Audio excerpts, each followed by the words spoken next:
अस्सलामुअलैकुम वरहमतुल्लाहि वबरकातुहू।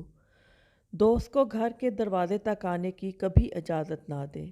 एक आदमी ने कहा, मैंने इस दिन से दोस्तों को हमेशा के लिए अलविदा कह दिया जिस दिन भरी महफिल में मैंने अपने ही एक दोस्त की बहन का तज़किरा होते सुना, वो भी अपने ही एक दोस्त की ज़ुबानी।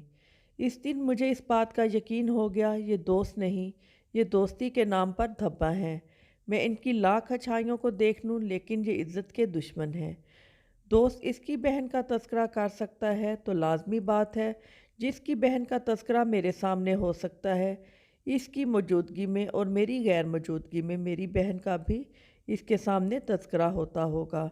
जैसे ही मुझे इस बात का एहसास हुआ, मैंने वक्त ज़ाया नहीं किया, अपना याराना मुकम्मल तौर पर ख़त्म कर लिया।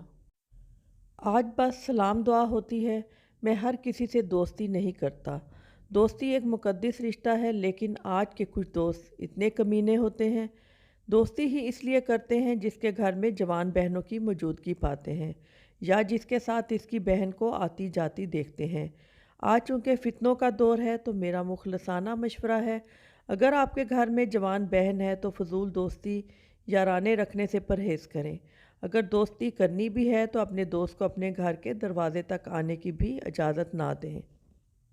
उम्मीद है आपको आज की स्टोरी पसंद आई होगी। अगर पसंद आई हो तो प्लीज़ लाइक कीजिएगा और बहुत सी अच्छी अच्छी स्टोरी सुनने के लिए चैनल को सब्सक्राइब भी कीजिएगा। बहुत शुक्रिया। अल्लाह हाफिज़।